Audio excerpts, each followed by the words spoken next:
Hello, and welcome to another episode of the PHNX Mercury podcast or show, brought to you by the DraftKings Sportsbook app, America's #1 sportsbook app.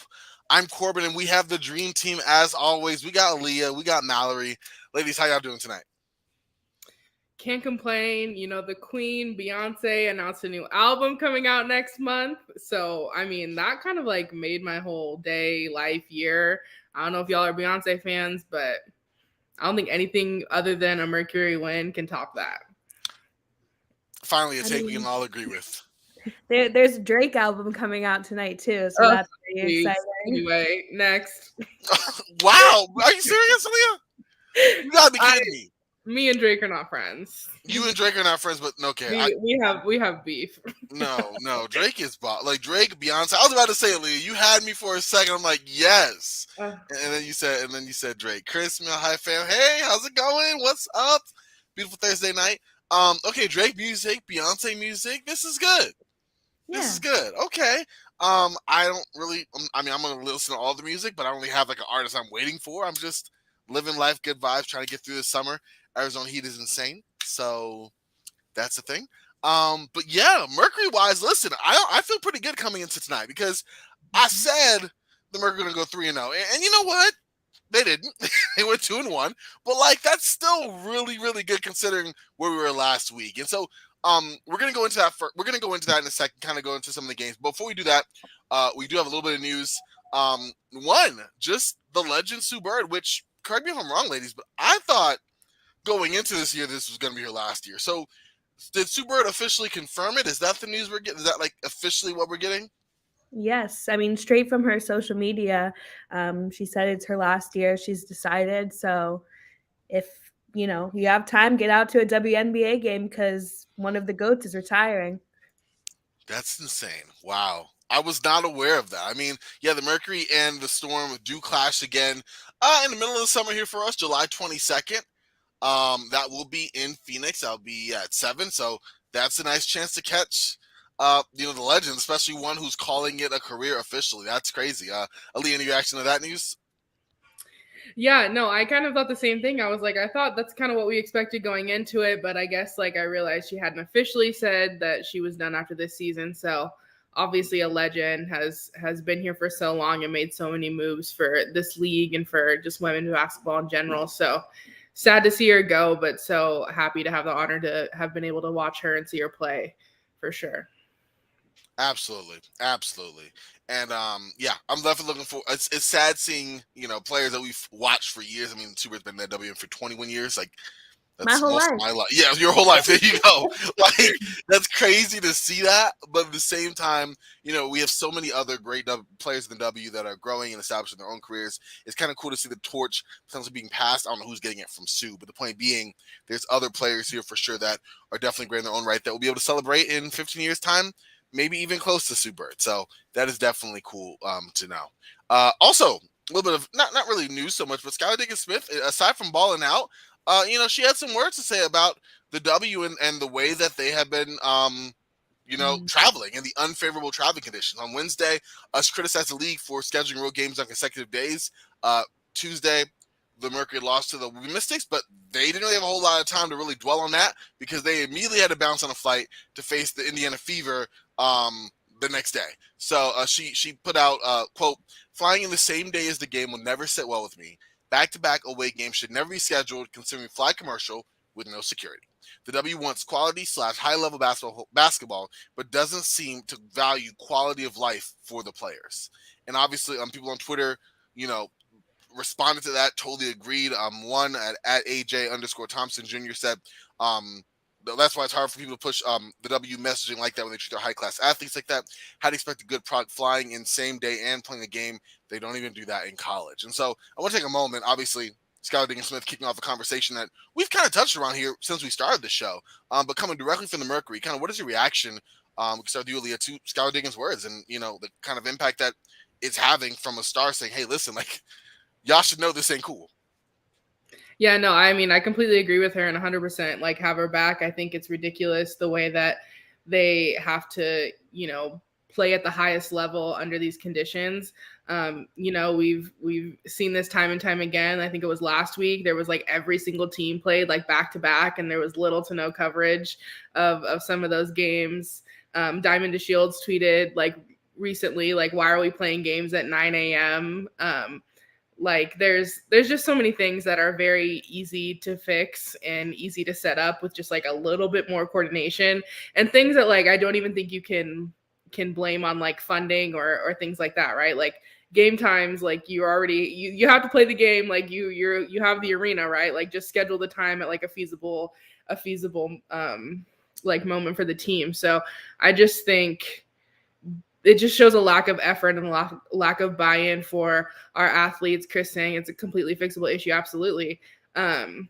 I think this leads into the bigger issue of like, how come players aren't getting paid the way that they should be? Why are they having to go overseas? Why is Brittany in this situation? It all plays into the bigger umbrella of issues of these athletes not being taken seriously and not given the best that they deserve when they give us the best that they have. So it's really frustrating, and I hope that we can see some change. I know there was some back and forth about like, why'd you sign a CBA that had that requirement if you weren't happy with it? And it's like they can only get so much every time. And like with the last CBA that they signed, like they really had a lot of movement forward, especially with salaries and different things. I think that CBA said like they at least get their own hotel rooms, which is like, that's the bare minimum, right? Like they should have had their own hotel rooms. Like they're grown adults. There's no reason that they should be like bunk beds in playing all over the country. Because they ain't basketball camp.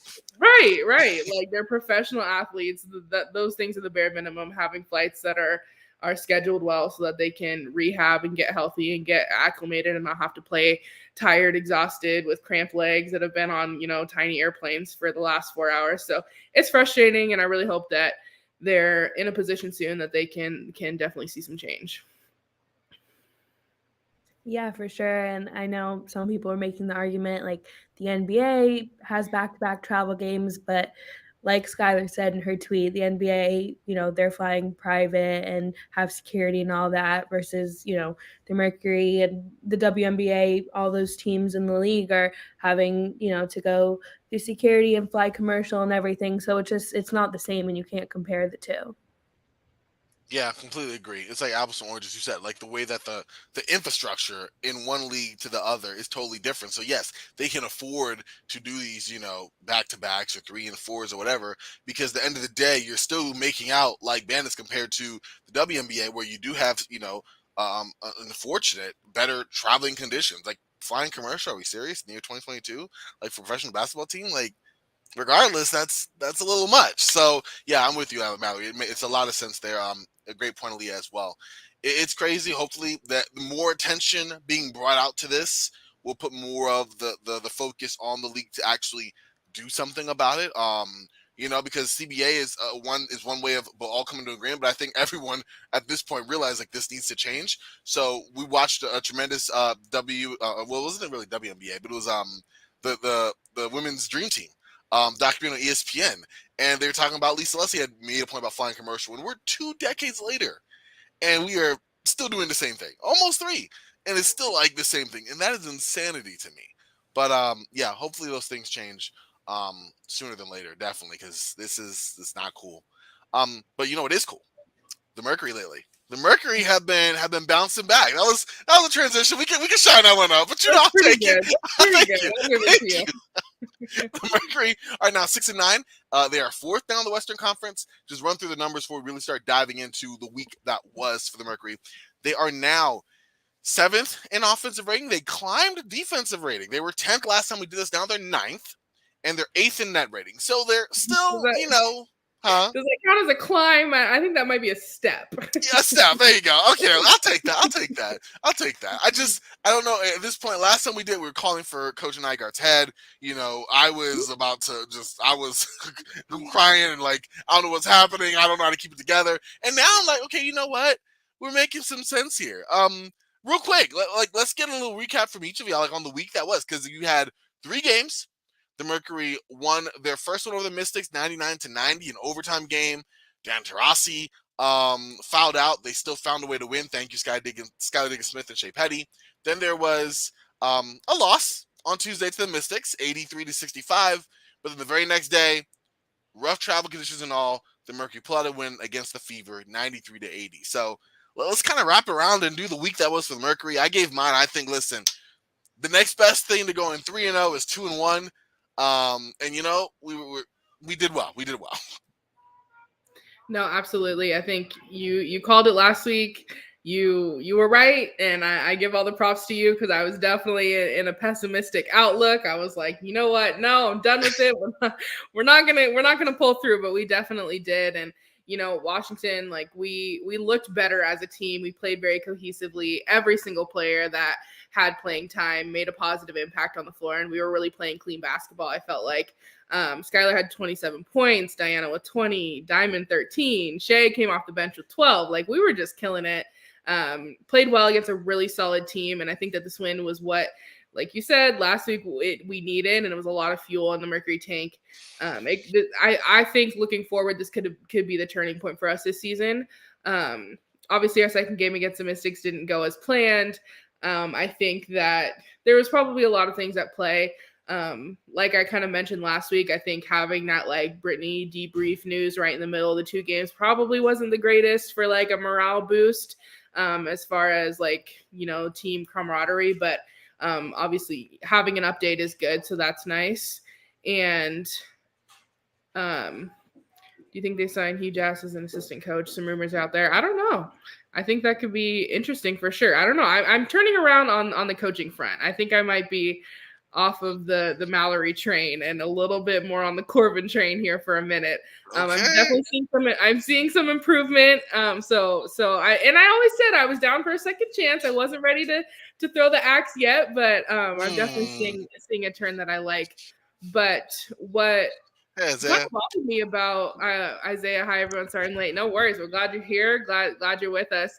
I think the second game, I was a little bit disappointed on how we relied on our bench. I think our bench is really good, and they've proven themselves. They can put points on the board and show up for us, but they just really didn't have minutes. Like I think like 3 and 6 minutes, and I think Shea might have had the most. I don't remember how many she had, but they've proven how well they can play. So I want to see them kind of get that experience. So that kind of goes back a little bit to the coaching, maybe. I don't know. So that was kind of my biggest quarrel with that second Mercury games. I think if we relied on them a little bit more, we would have seen a little bit more progress for sure. I knew the Mercury would turn around the season as they were getting used to each other at the beginning of the season and dealt with absences for sure. I think it just took a while for the chemistry to kick in. I remember when Aaliyah's first article came out, she was like, I think the team was like reading my article and stuff. I'm like, I think that they were watching our podcast or something, because after we went on like the whole rant about the coaching and something needs to change, something changed. So yeah. If you guys are watching the podcast, thank you. But first of all, join us. Where are you? We can get you a link next time. But yeah, I mean, since our last podcast, there's actually been 4 games, because there was the Atlanta Dream game as well where we got the W. So that was 4 games in 5 days, which is a lot. Just another thing about the WNBA schedule. I feel like that doesn't happen in the NBA as much. But yeah, I mean, it's giving me a glimpse of hope of what this team, could be, and what I think we all were hoping that this team was going to be, in the beginning of the season. Because like we said, time and time again, you look at the roster and we're stacked. We should be number 1. I like where you come from with that. I agree. I think that, the talent is there. The coaching has not been there, and, injuries have happened too. I will give credit to that, but you're right. Like, finally finding the form and building that chemistry and whatever the change is. Again, shout out to Aya for calling it from the jump. She said it, and Chris said feeling more attention on the offensive boards is helping, but that might be in my head. Haven't looked at the stats. I haven't looked at the numbers as specifically. I've looked at them, just not really deep dive. But I agree to a certain extent, Chris. I think that having Brown and Turner there has been helpful.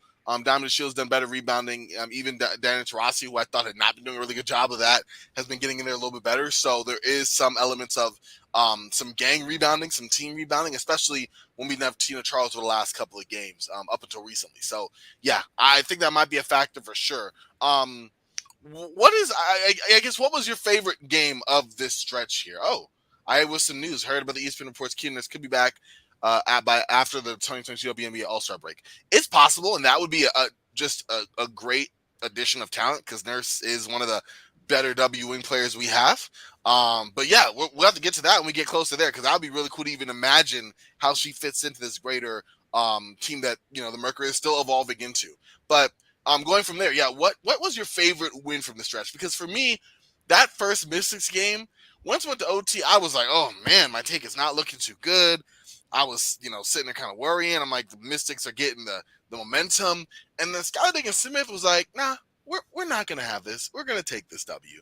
And that's exactly what they did. So that's my nomination. But I want to throw it around to y'all and get y'all's too, because it was a nice little stretch there. Yeah, for sure. I think I was actually the opposite.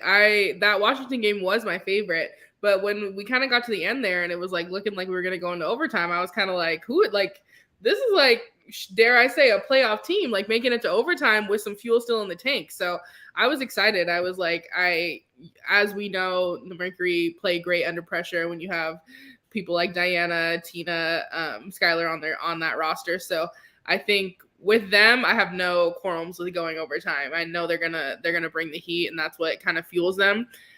So yeah, that Washington game was definitely my favorite, and I was excited to see how competitive we were being. It wasn't like an easy win that we just like had in the bag. I think it was one that we had to work for, and we had to work together for, which is a big disconnect that we've seen in the past. Is like we won games, like that Atlanta game. When I was looking at the stats for that, like they outshot us by like 3% in field goals, free throws, and like 3-point. It was. We didn't necessarily play great, but we won. And so I was really happy with how we played in that Washington game for sure. My favorite game was actually the Indiana game because I like the games that we have in the bag. I like to feel comfortable and calm watching the game, holding a lead and everything. And, that game is how it should have been. You compare the two rosters, you look at it on paper, the Mercury should be winning that game by 13 points. That's odd. That's true. I like that you brought up a good point too, Mal. It's nice to have a game where it's like, mono team against team. Let's see who comes on top. But it's also nice to be like, ooh, the Fever. All right, cool. Oh, we got the Lynx. Oh, okay. All right, cool. So yeah. Speaking of the Lynx, we're gonna talk about them and some more teams coming up here. But first, yes, it's transition time, y'all.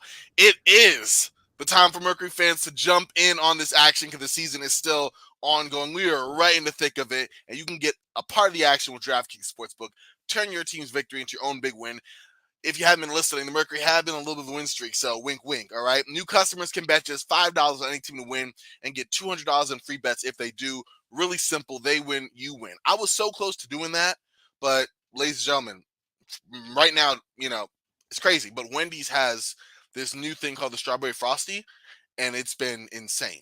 Okay, insanely good, but also insanely expensive. A large one puts you almost like $4.50. So I was real close to doing the DraftKings Sportsbook app this time, but the Strawberry Frosty won out. But I will be back. I just want to give it a plug too. Wendy's is not sponsored. This is not a shout out to them. This is more like check out their Strawberry Frosty limited time. It was pretty good. I was gonna say, I don't know. I might take that money and take it over to Twin Peaks. And, now see, Aaliyah's trying to up the game over here. I see you. Oh man, I like that. Yeah. Let's get that. You mean 4 Peaks? Out there. 4 sure. Peaks. 4 Peaks. Don't laugh at me because Twin Peaks is I'm pretty sure that's a brewery in Seattle, but 4 Peaks, yes. I'm new to Phoenix, guys. Twin Peaks is like a Hooters style sports bar. Yep. Okay, you know, are we mad at that though? Like, shout out Twin Peaks. Let's get the. You know what? Okay, what do we need? The Little Caesars has that new NFL contract. You see, There you go. There you go. All the peaks. NFL, Wendy's, make it happen. Okay, I'm trying to widen our variety here, PHNX Sports. You're welcome. Okay. Oh, I love it. Yes, yes. Twin Peaks Diversify the Sports portfolio here. Before peaks, the official drink or the beer of PHNX. So definitely make sure to look into that. I've already checked out some of the drinks. We'll talk about it later. We're not talking about that. We're talking about DraftKings Sportsbook right now. So bringing it back there. With DraftKings Sportsbook, also while you're drinking your 4 peaks as you take a slice of Little Caesars pizza, you can combine multiple bets for the same game for a bigger payout. So the more legs you add, the more money you can win. DraftKings is safe, secure, and reliable. Best of all, you can deposit and withdraw your cash whenever you want. So you want some more 4 peaks, you want to do something different, your leg's not going like you thought it was, cash out. It's all good. Download the DraftKings Sportsbook app now. Use the promo code PHNX. Bet $5, just $5, on any WNBA team to win. But we really know it's the Mercury that's the hot team right now. And you can get up to $200 in free bets back if they do. If they win, you win with promo code PHNX this week at DraftKings Sportsbook. 21 and older, Arizona only. Gambling problem? 1-800-NEXT-STEP. New customers only. Minimum $5 deposit. Eligibility restrictions apply. See DraftKings.com/sportsbook for details. So, looking from last week, transitioning now into this upcoming week. Before we do, we got to do our PHNX player and hustle player of the week. So I have that out here first. Aya's favorite game is how the Mercury fought hard versus the Mystics on Sunday. I agree. That was a tight game. Actually, Sunday was this most recent one. Yes. No, Sunday was that overtime game. Yes. Chris's game was the dream because she was there. Yes. There it is. That's a solid one too. Isaiah, the Mercury game he went to was great. All these fans going to these games, I'm jealous, personally. Okay. Shout out to y'all, but just saying, like, don't have to show off. No, I'm playing. That's great, though. I love that you guys have been able to experience good games and also be there while they happen. That's great. But transitioning more to the PHNX player and hustle player of the week, and y'all feel free to put your thoughts in the comments as well. We do have Aya Abdeen, our contributor on our team, and her PHNX player of the week goes to Skylar Diggins-Smith for her fantastic performance in the last few days.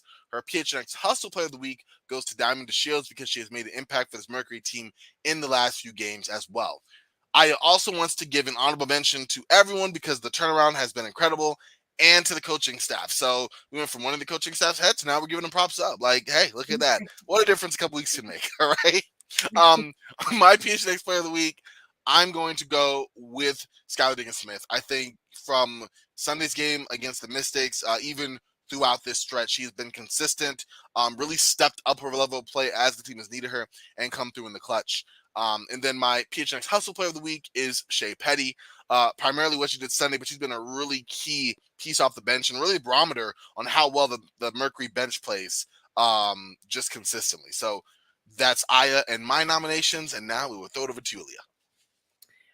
My player of the week is going to be Skylar, just for all the same reasons that we've talked about tonight. Just has shown up tremendously for this team and really been the difference in this turnaround. And I agree with you, Corbin. My house player of the week is Shea Petty. We talked a little bit last week about like who was going to take that spot for Sophie Cunningham while she's out.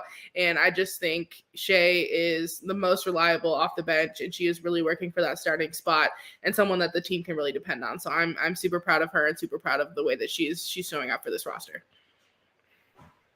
My player of the week is also Skylar Diggins-Smith. I don't want to repeat myself. We know she's a star, putting the team on her back. But my hustle player of the week is Tina Charles, which we haven't mentioned her yet, but she had 29 points and 7 rebounds in that last game against Indiana. So that's everything that we've been wanting to see from her. I would like to see her go strive for more, start averaging a double-double. That'd be great. But 29 and 7, that's exactly what we want to see.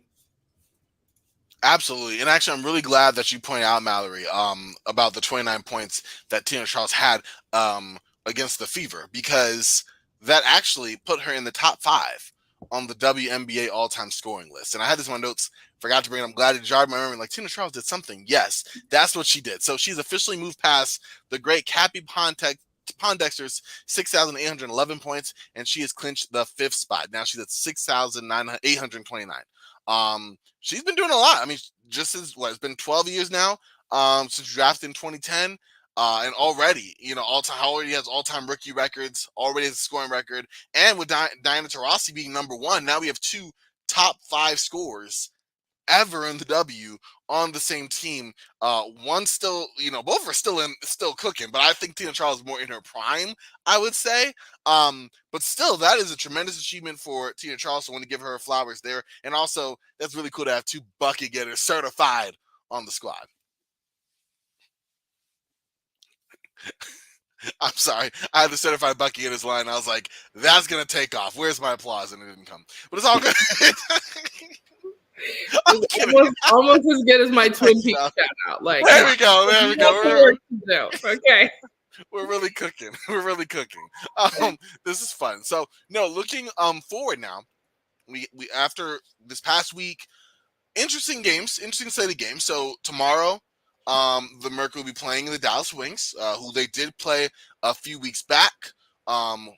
Actually back in May on the 19th, the Wings took that game by 10, 94-84. And then they will play the Lynx twice, first on Tuesday, and then on Thursday, probably right around the time we'll go live after. So we'll figure that out sometime in the next week on that day. So let's focus first on the Wings. This is, I guess, a revenge game. We're trying to rectify the loss that they took. Of course, Marina Mabry, Orike Nwale, you have a lot that you have to deal with there on the offensive end, but they have so many weapons. Aaliyah, what are you thinking of in terms of attacking this matchup, maybe learning from past mistakes, adjusting in a different way? Like, what are you really focusing on here? Yeah, well, I mean, I'm definitely gonna learn from your perspective, and I think that if we can play like we've been playing, we can definitely win this game. Orike was definitely an issue last time, and we know that going in. So I think if we can clean up our defense and strengthen up our offense, we should be able to take them. I'm not worried about it unless we play like we have been in the past. I was saying, remember that Skylar Diggins-Smith was out due to non-COVID illnesses against that last Wings game for sure. That definitely made a huge difference. So with a healthy Skylar and the way that we've been playing, I think that we have that game in the bag. And Minnesota, I mean, they're 3-12 right now.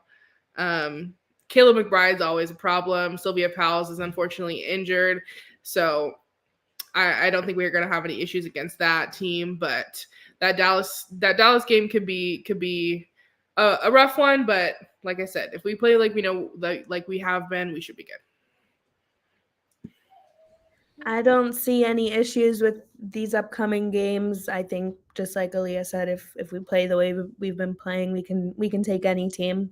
And Aya's point about Skylar being out versus our last game against the Wings. I mean, that's your star player there. So bringing her back in to factor that in, that obviously makes a huge difference in that matchup.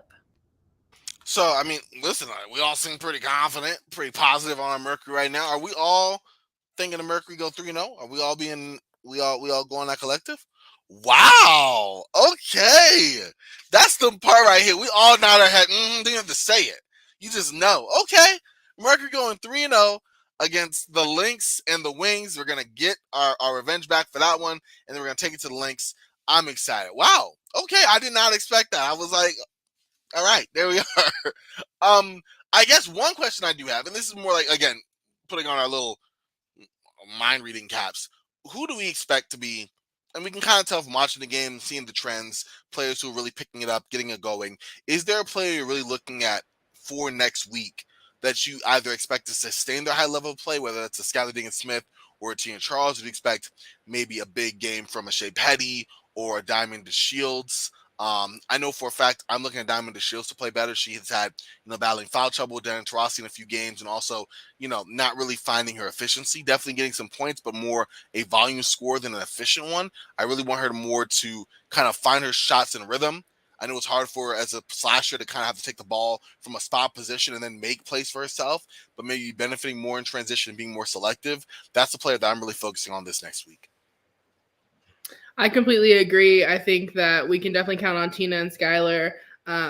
Diana's always solid, and I hope Diamond kind of shows up a little bit more than she has the last couple of games, but she's always a positive impact in our play. I think kind of echoing what I said before, though, I want to see us rely on our bench a little bit more. I want to see Sam Thomas, Christina Nigwe, and Megan get some true playing time, and especially against like Minnesota, right? Like throw them in there, let them play for a while, let them get their feet. If things aren't going well, come third, fourth quarter, put your starters back in there so that we can, get the points up and win the game. But I want to see them get some minutes and get some professional time on the court and kind of see how they fit into this team, especially like I think I mentioned last week or the week before, like we still have quite a bit of season left. Like we're coming up on the All-Star break and kind of halfway through the season, but our starters and our veterans are going to start getting tired. And so I don't want to, push them for a full 40 minutes this whole beginning of the season and then not have them for playoffs or risk injuries, right? Sophie's already out. Those kinds of things. So I'd like to see us kind of put a little bit more pressure on our fresh legs and save some of those people that we know are going to show up and win the game for us when we need them. Yeah, I'm glad you brought up Megan because I remember Corbin in one of our first few podcasts had her as the hustle player of the week, and her minutes have been, kind of limited. So I'd love to see her, like you guys were saying, get some minutes in the Minnesota games for sure. Definitely. That's all really good points. I think. Oh, and Chris Melton, Petty's going to step up a level. I agree. She's been really solid this past week as well. And I think you're right in terms of her being able to, shoot efficiently as she has, kind of run more of the second unit, especially as I feel like the Mercury second unit, without having a traditional point guard in that way, have been kind of doing it by association. We've really seen even Diamond and Shields take more of that toward not crunch time, but toward garbage time in some games. So I definitely think that she's in a nice rhythm and would definitely step up in a major way for sure. But yeah, I mean, listen, we have some fun games to look forward to. Some excellent points that we'll all be kind of monitoring, and that's going to make for a fun show next week. We look back on our points and see whether or not they've kind of met what we were expecting. But before we get out of here on a great show, any last thoughts, points, Four Peaks, Twin Peaks jokes? I was literally going to say, shout out Twin Peaks, Four Peaks, Six Peaks, all the peaks. Go support.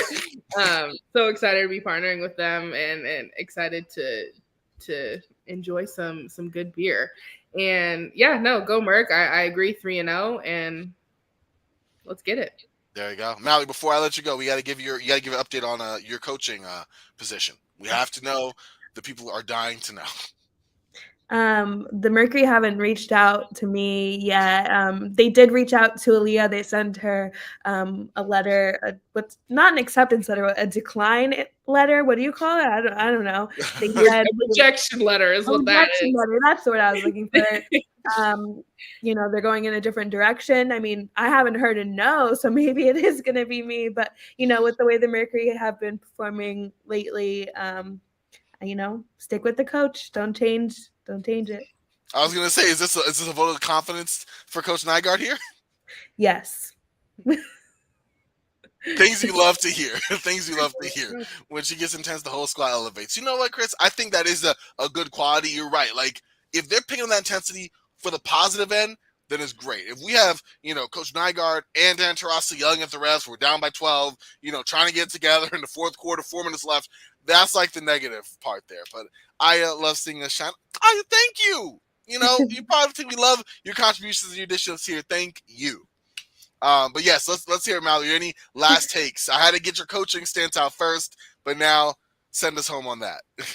Yeah, I mean, no more coaching takes, but I did hear from someone today asking why I don't like Jack Harlow. So, people are going back and listening to the old shows. I stand my ground. I am not a Jack Harlow fan.